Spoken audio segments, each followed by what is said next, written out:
I love the control. I love the way they're applied. I'm abusing clay in ways I never thought that I could with them, because they're basically sort of glaze, sort of a clay, and they can touch the kiln shelf and that stick. It's just, there's a whole lot of freedom. Welcome to the Color and Ceramics podcast. I'm Bob Acton, and I'm glad to introduce Frank James Fisher to our show. Frank is an outstanding ceramic artist living in the United States. His professional background in marketing and graphic design has sparked his interest in the mass communication in our society today. Headlines, promotional copy, logos, branding, and graphic design have all found a second voice in his personal art. The artwork borrows the language and advertising images of American culture and manipulates the content into a deeper narrative about life. Surreal and random associations between images like Coca-Cola, handguns, product instructions, and newspaper headlines direct people through a personal journey of picture associations. We talk about his journey in art up to his current work with pop artifacts and flasks, but of course we touched on his use of dynamic color, strong graphic design, and form. I hope you enjoy the show.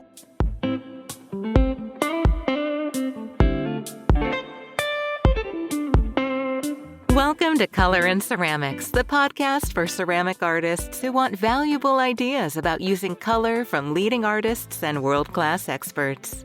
Here's your host, Bob Acton, a sculptor and ceramic artist who's fascinated with color and how potters, sculptors, and artists use color in their work. Tune in as he talks with his guests about color, techniques, and the impact of color on people and art itself. Frank, thank you for joining us on the Color and Ceramics podcast. Excited to have you here today to talk about all these things color-based, surface decoration-based. And I got to tell you, I love your work. I have spent time looking at, some of your, might call them more traditional ceramic pieces, functional pieces, bowls and platters and teapots and so on.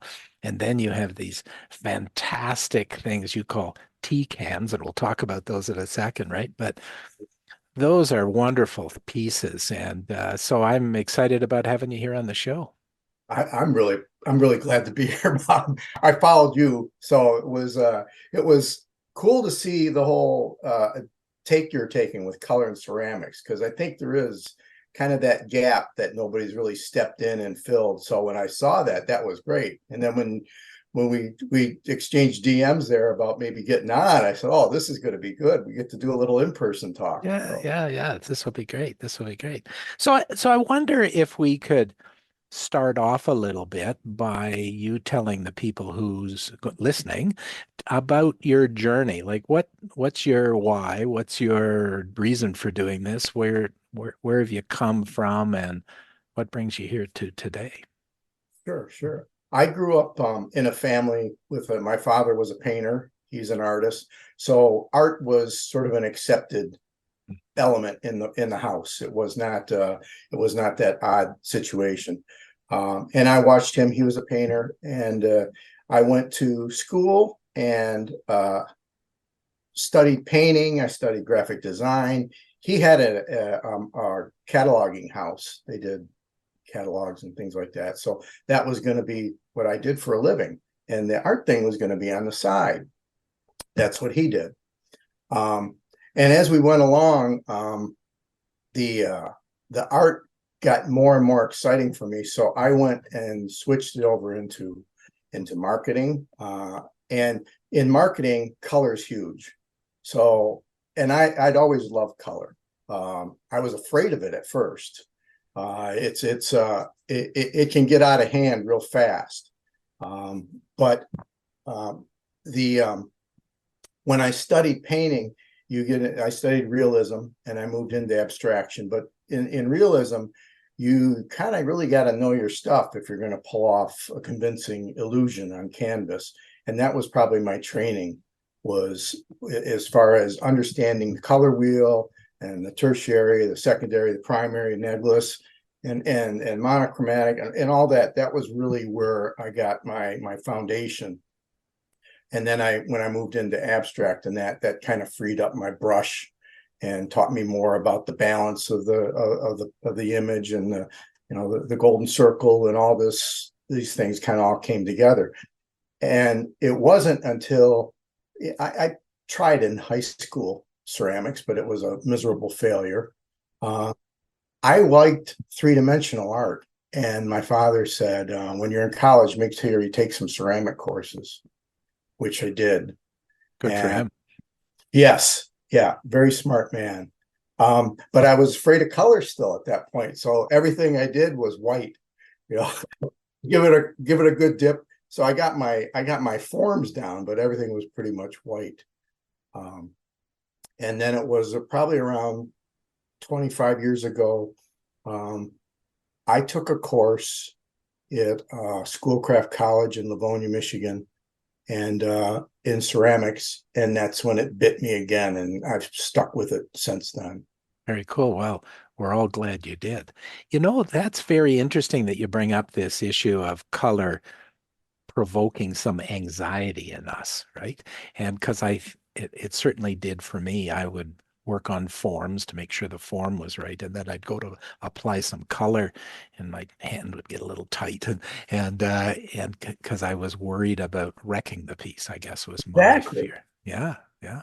You'd spend months making all these pieces, and they'd accumulate on your shelves, and then it was time to put some color on them, and it's very daunting because you got a big investment in time and shape, and some of those things you're not confident you could make again, not to the degree that they were.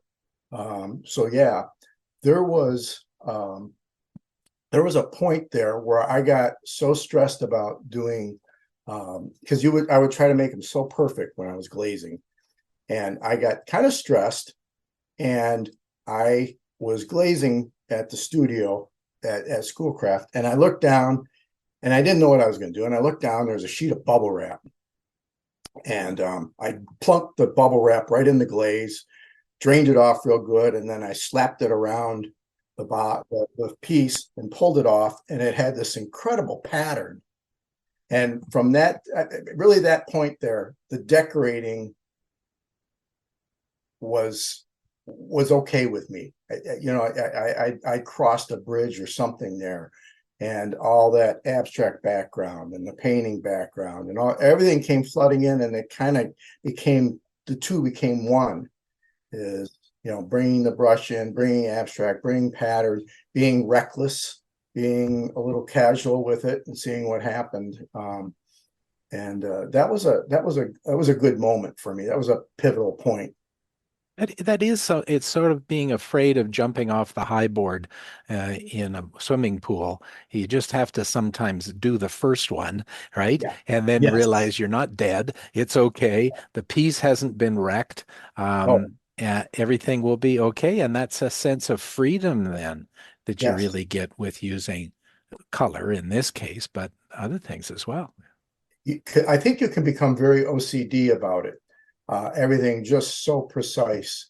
And that experience and ones after that, where I was looking around for anything in the house, in the hardware store, anything that I could use as a glaze transfer unit to pattern on things. That was kind of the obsession. And all I really worried about was, did I get enough glaze on the inside that it would be food safe?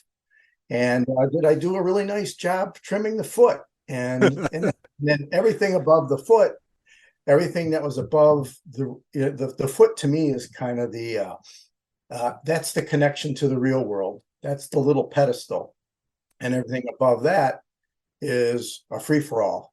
And so that approach really loosened up all those mental anxieties. Was there I can get a good foot on it, and I'll have fun on the top. So That's very good. And other potters would respect that because often when you see somebody walking into a gallery and turning a piece over and looking at the foot, you know they're a potter. exactly, yes. Can't refrain from picking up that pot. Yeah, yeah. Hey, so tell us about your work. Like you've got these two, at least as I see it, two sets of work. Could you talk a little bit about the forms you use and where that came to Sure. be? Sure. I started out with functional teapots. I really love teapots, and I did a lot of teapots. And I had in the neighborhood, like 20 minutes away, was John Glick, the great American potter, and I loved his work. So I modeled a lot of my early stuff after that, keeping it very functional but trying to be free. But I got frustrated. It felt like I was trying to measure up to what he would do and not really tapping inside to what I wanted to do. And I was at a flea market and I saw these old rusty gas cans, and I don't know, the dime dropped, the levers all clicked in the right place, and I just saw a giant teapot in the shape of a gas can. And I said, that might be kind of interesting to kind of explore that. And so I got the forms, and I did them in porcelain, and I was really into raku around that time. And like you said, stepping off the diving board, I got a porcelain piece. I'm going to use raku glazes, and I'm going to raku fire it. And I had a porcelain piece with sharp edges because I was trying to imitate metal. So none of it was, I was definitely off the board there. There's nothing was in the safe zone. And it just a miracle. I had the right kind of clay. It had a lot of good grog in there. In the porcelain, there was a malachite that kept it together. Everything just worked out. And that was my next few years, was these tea cans. Yeah, And, they're gorgeous. And as you said, that was really risky using porcelain and raku. Like that is a danger zone most people would get into right off the bat. yeah, Yeah. it was at a class period, and we were all friends, but a lot of them wanted to come out and see. We were firing outside. A lot of them wanted to come out and see the results. Yeah. But I think there was some that was almost like going to see a car crash. It's like, well, how bad will this end up? But it turned out wonderful. Yeah, I felt good. I felt like I had a good direction then. Yeah, absolutely. I mean, they're gorgeous. How do you, with those in particular, manage the sort of relationship between the form and the color? Because your work has a lot of illustration on it. And in fact, I thought as I was looking at your work, you're really a mix between a potter and a printmaker because you're using lots of printmaking techniques applying, I'm not sure yet, you'll tell me what it is, but like an underglaze or something on there. Mm. Can you tell us a little bit about that? Sure. The first thing I would probably say is that it was lucky I met John Albert Murphy. He was very good in raku, and he was pointing out different things that would happen. Like if you underfired it slightly, it would go matte, and different weird oxide combinations. And I knew and met Robert Piepenburg, another great raku artist out that way.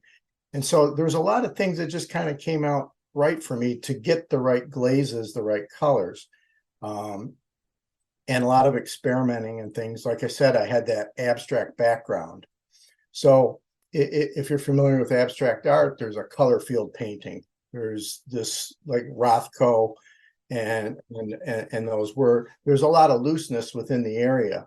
And that would be something I kind of defined on the form of the piece, is that the front panel, which would be the primary panel of the can, and I think in terms of packaging when I do these, but that front panel would be an abstract area that would be monochromatic with colors. So it might be red because I want to imitate a gas can. So the front panel would be red, and I would have a lot of fun, dabbing and splashing red glazes on there, and then the back panel I would determine would be white. So I'm defining a ceramic piece the same way I would design packaging, or anybody would design packaging, like a gas can or something like that. So I'm borrowing all this advertising marketing guidelines, and I'm wrapping them around a ceramic piece.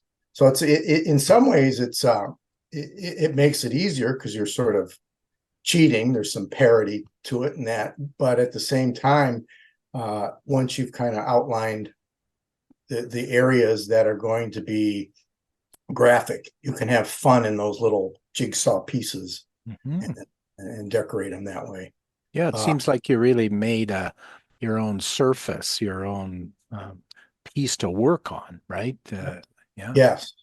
your And own canvas, I guess. Yeah, I did, I couldn't, the brush, I couldn't get the brush to be precise enough when I would paint these, when I would glaze these. And I started getting into stencils. And I was familiar with stencils because I had worked as an illustrator with an airbrush. And if you're an airbrush illustrator, that's one of the tools, is having stencils or friskets that you would spray to contain your paint. So I started cutting out.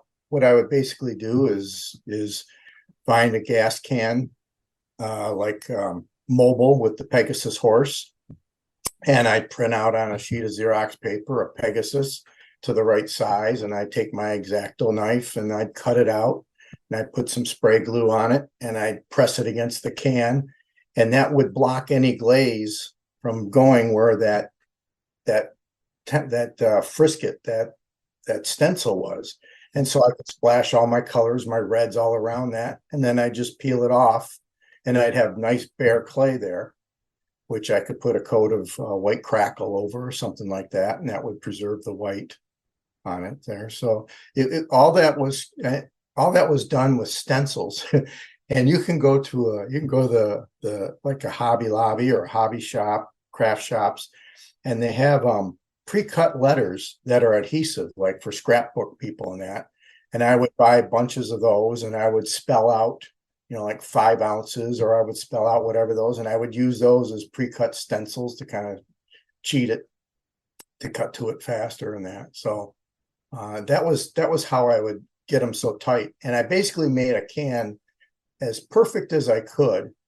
And then afterwards I would, splatter wear and rub it off with a little sandpaper or on my jean leg, or scrape it or ding it and dribble and splash glazes that look like oil, just to kind of give it that old relic feel.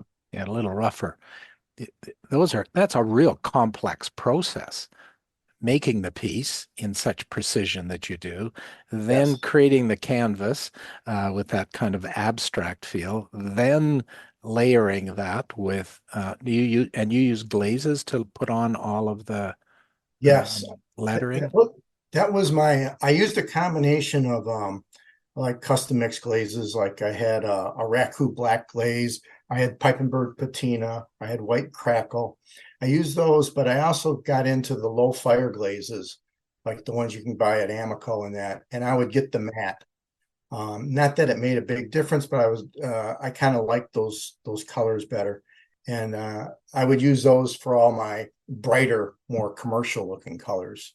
And if I had to get a certain orange, like if you're into automotive, there's a color called Fram orange, which is motor parts, and that I would mix a little bit of the red and a little bit of the yellow, and I get just the right orange. So there's a little bit of that color play in there too, trying to get it just right.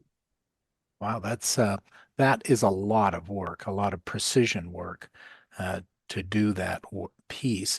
And I'm thinking of many potters who I know who make the form and then dip it in a big bucket, and then they're happy with it. I mean, the two, it's a wide extreme between that easy process to the complexity that you're working in. One thing that happened when I was doing these pieces was that I borrowed something from advertising and graphic design, and it made a huge difference in everything I did from then on. Is is when I would sit down at the wheel and I was going to throw, whether it would be a teapot or a mug from then on, I would always envision what the final design, what the final piece looked like, color and everything. So I wasn't just sitting at the wheel and building a bunch of blanks that I would decorate someday when I felt like it. I was sitting at the wheel and I knew, in the case of a tea can, I knew that this was going to be a Shell gasoline tea can and that it was going to be yellow. And I knew the top, I would probably make that red. And that translated to most of the stuff that I do now. I don't really just do a blank ceramic piece. I've already kind of dedicated myself to the design and everything that's going to happen.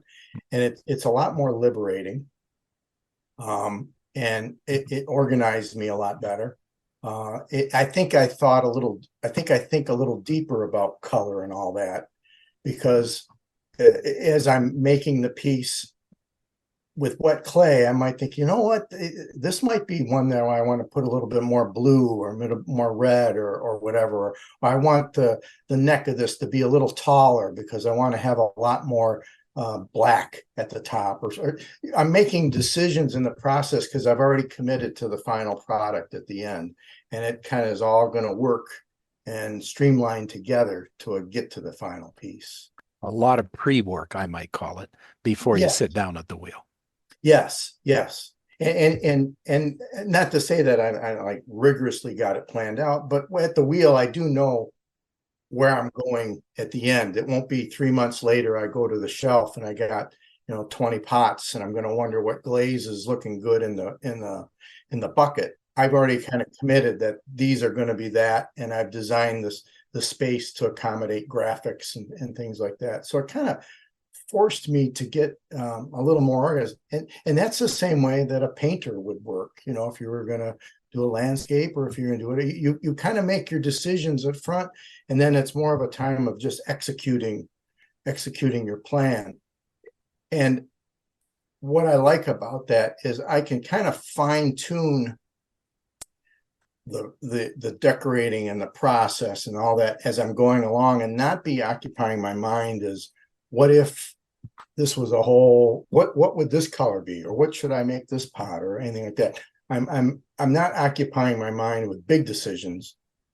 I'm filling it with tighter decisions. If that makes sense. That makes perfect sense. And I think what I hear you saying is you're really much more focused then Yes. in your work. Yes. Yeah. And I think production potters have that advantage too, where they know they're going to do 40 mugs, and they know that they've mixed up a batch of glaze a certain way, and they know how they're going to decorate it. And I think there's something comforting about that, in getting into the process and not being a lot of anxiety about every little baby step decision, because you've already got a master plan and you're executing it, and you've got little spontaneities in between. But it's not like it's a whole load of decisions I'm going to have this Tuesday when I go to glaze, because I don't even know if I got enough, glaze from the certain colors I want. It's you've committed to that and executing. Yeah. Often people will say it's the moment of opening the kiln is a surprise, right? And it can be a pleasant surprise or not a pleasant surprise. But it sounds like that the work, the process that you do to make your work really helps you reduce that surprise, much like a production potter might. And if you fire it correctly at the right temperature and the right length of time and so on, then you can pretty well predict what's going to come out. Yeah, you take a lot of the gamble out of it. Mm-hmm. Yeah. Now the work you do in these cans, and I'd really encourage people to go to your website, and we'll put all that information up on our page for people to check out your Instagram page and so on. I love people to go and see that. When I look at some of your other work that I might call it more traditional ceramic work, it's got a very different feel than the precise images on the cans. Can you tell us a little bit about that process? Yeah. If I look back, I think my functional ware, my traditional teapots and things like that were the beginning. I think the tea cans were kind of a transition to be a little more free with what I do. And then the final, what I call my pop artifact, which are kind of a combination of slab and wheel, are kind of like the next generation off of that. I couldn't have made that direct move. I couldn't have gone from just a functional teapot to the slabware the slab work that I've done. There had to be something in there that was a combination of slab clay and thrown and altered pieces in that. And that's kind of what happened with those, and a lot of freedom in the graphics and things like that. The new work is very reliant on printing plates to make the graphic impressions. And it's the old form of like letterpress printing plates where it's actually dimensional, that I can imprint into the clay, and it it recesses it out, and I can put glazes and things like that in there. There's more of a sense of freedom, as I see it, in those pieces than in the tea cans, in which you're trying to replicate not exact, but more exact form and image. And now in your work, there's this freedom of all sorts of graphical images and shapes and textures. And yes, and that's that's pretty accurate. I feel like if I'm going to do a piece now, the skill set and the muscle memory and all that I would approach it, whatever I do is going to feel like a continuation of my style. I have enough ingredients in how I approach something that it will look like my art. Whereas if it was a teapot, the shape of the teapot has got a lot of restrictions to it. And basically it might only be some little nuances of how I handled the wet clay, or did I have something that's very unique in how I glaze it. The new work is so unique, so different, that whatever I do, because of the criteria of how I approach it, it's going to look like definitely one of my pieces. If that makes sense. So there is a ton of freedom, because I feel like I don't have to make it look like the rest of my work. My process is already going to guarantee that. yeah, absolutely. I really do get that sense when I see that work. My background is I was a psychologist for many years, and one of the areas that was always of interest to me was the notion of resiliency and longevity, and looking at the factors that help us have a long and healthy life. And aside from eating and so on, eating well and exercising, one of the areas that lots of people talk about and has some good research behind it is that we need to find something that keeps us energized, something that gets us up in the morning. So I'm really interested in what excites you these days about color, pottery. What's exciting you now? What really changed me was underglazes. I use underglazes almost exclusively now. And I didn't come about them till about maybe 3 years ago. And I don't know how I missed that train. I had the cone tan, and the reduction and the oxidation and raku and all these different things. And I'd seen it floating around in studios, underglazes, and I just never picked them up. But there's something so similar to paint, like gouache and acrylic paints, that I just completely love them. I love the control. I love the way they're applied. I'm abusing clay in ways I never thought that I could with them, because they're basically sort of glaze, sort of a clay, and they can touch the kiln shelf and that stick. It's just, there's a whole lot of freedom there. So, and the vibrancy of the colors, unlike there are a lot of glazes out there that I that I really like, and I'm talking about traditional glazes, Cone 10 and the Cone 6 and oxidation. There's a lot of glazes I really love, but they don't always play well with other colors. And so you got to be very precise with where they're at. And I might truly love a black glaze, but it doesn't play off real well against this other matte glaze that I like. And it starts creating a different aesthetic than but the underglazes, they're always matte, they're always bright, they're always vibrant. You can tone them down if you want, but I like that. And they stay where you put them. They don't tend to wander around. So from my background and my skill set, I really like that.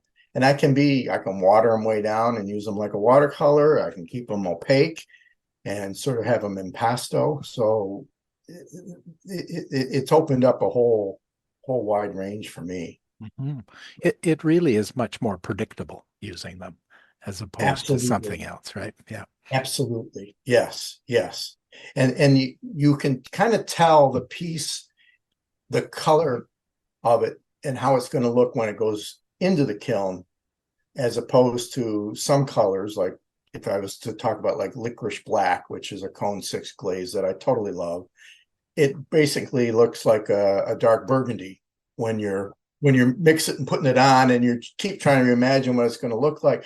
Here, it's all like real life. It's actual time. It's not as bright as it will, but you can kind of get the balance, and you can tell when you glazed a piece or underglazed a piece. There's a confidence in the application. There's a control that has a little bit of spontaneity and a little bit of freedom, but also a tightness. And you can see it on the piece that even before you fired it, you know that that's going to come out because it's got some energy to it. And I would have that sometimes with other glazes, with the like a Cone 6 or that, but maybe those colors would run, or they do different things. Maybe it was like a pumpkin orange, and I happen to have the wrong color there, and it's run down on the shelf. And I got these. They're just a lot more trustworthy. Yeah, absolutely. It makes them better.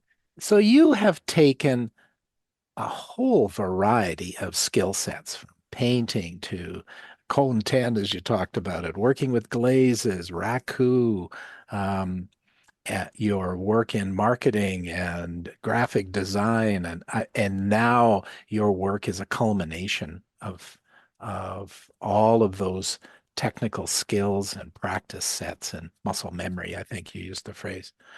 I want you to imagine a person who's more on the approach to jumping off the high board, and there may be somebody who's entering into the ceramics field, or somebody who's been in the field for a while but wants to push themselves into some new work.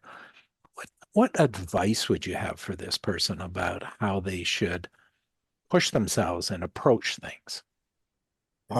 One place that I liked to hang out was in the classroom. I liked to see what came out of the kiln from everybody else. I probably learned as much from that as anything. And a lot of times people would be so disappointed in a piece that came out because it didn't fulfill their vision of what they put in.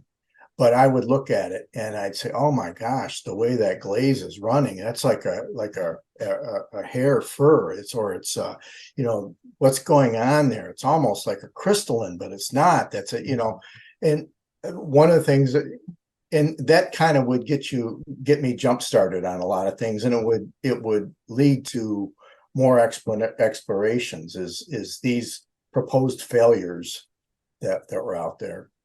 The other thing that has really helped me a lot is working in a series. So if I'm going to do, I do like little flasks, or I do like a plane. I will work out what my color palette is going to be, and I will jump into it, and I'll do 5 or 6 that are almost identical, but they'll have some variations on it. And the variations will be, it might be in how I print it, or it might be a slightly different color and some of the secondary colors that I use on it. It allows me the freedom to experiment and not feel like I'm gambling everything on one piece. Because I've got maybe 5 that I'm going to put in.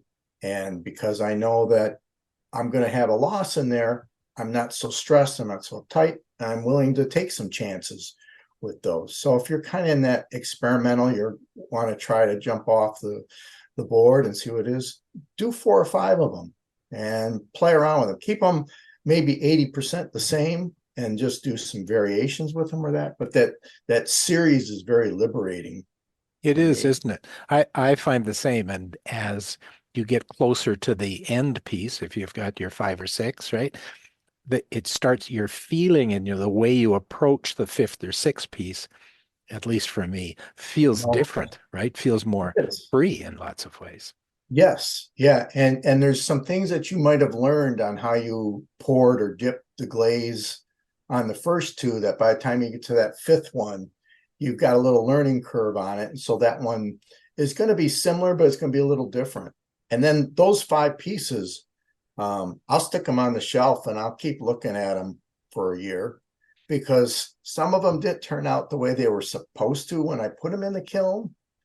But after a year, I kind of warmed to them, and it's like, oh, that failure was kind of good over here on the backside. I'm glad I got my notes. I think I'll go take a look at that again. Yeah, it's the happy mistakes, but just being able to recognize it. Frank, do you think, I've really appreciated you spending some time with us here today, and I wonder if there is something that you think you'd like to tell the audience about color and surface decoration that we haven't covered. I think if I was to start over again, the first thing I would do is I'd buy myself one of those little dialing color wheels that you have that has all the different colors on there. And I'd buy myself a couple books about color and what colors work good. And there are books out there that I know you enjoy that would be The Psychology of Color. And they'll show you palettes that demonstrate urbane colors. They'll show you palettes that are more nostalgic or more romantic, and kind of learn about that, because I think that whole color thing, you can, before you even pick up a piece, you will recognize the color, and you might not fully understand the form, but that color is going to send you a message. And if you can kind of get a handle on how to apply color and use color to your advantage, a lot of terrible pieces can look a whole lot better. And I think it'll take a lot of stress out of actually sitting down in the mixing room or the glaze room and putting stuff on and dealing with it. So, yeah, developing that knowledge, I think, is what you're talking about. Absolutely. Really helps you, because I think color provokes an emotion in people. It provokes us to have an emotional reaction to the piece. Definitely. And as you said, different colors produce a different emotional reaction to us, maybe even at different points of time. Right? Yes. So being able to have that technical knowledge is really critical. Yeah, to kind of understand it. And you probably experience this too, because you use a lot of color in your sculptures. I know there's days that I should be going down there and I should be doing things in reds and browns for that particular piece. And I can't do it that day.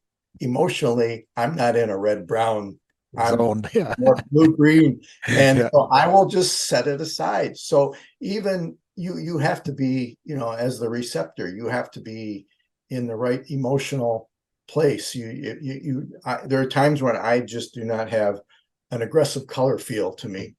I'm very toned down, and that'll be a different type of piece. So it to me, it isn't just an automatic plug and play. Mm-hmm. You've got to kind of be in the right mind frame to experiment, if it's a real active palette or if it's a real subdued palette too. Yeah. Like I really sense a maturity in you, I guess I would use the word, when you are able to be aware of yourself enough to know that I'm not in that space, and I need to honor that, and I need to get into a different bit of work. Like that's a maturity rather than sort of saying, "Oh no, I've got to do it anyway, and I'm just going to jump ahead." Yeah. The other thing too is it'll take the joy out of it for me, because I start feeling like I'm a factory, and that regardless of what's in front of me or how I should have emotional connections to the piece, that if I've just got to get that thing glazed this morning, and I'm just kind of doing a job, I'm not really making that piece special. Yeah, And, that joy is gone. yeah, I'm just following a blueprint, and I don't want to like trip over what I said before, but at the same time, you've got to be into it. You've got to have the joy to it. Awesome. What great thoughts we've had here today, Frank. I really appreciate you spending some time with people, and I'm sure people will be very excited about checking out your work and thinking about many of these things as it approaches their work. Oh, good. I'm glad. That was fun talk. Like I said, talking to a color guy, it's nice. It's a lot of fun. Awesome. Thanks so much. Thank you, Bob. Thanks for listening to the Color and Ceramics podcast with Bob Acton and his guests. Please help others find the podcast by subscribing to this podcast wherever you find your podcasts, such as iTunes, Spotify, Amazon Music, YouTube, or other podcatchers. And don't forget to give us a review. We'll see you next time.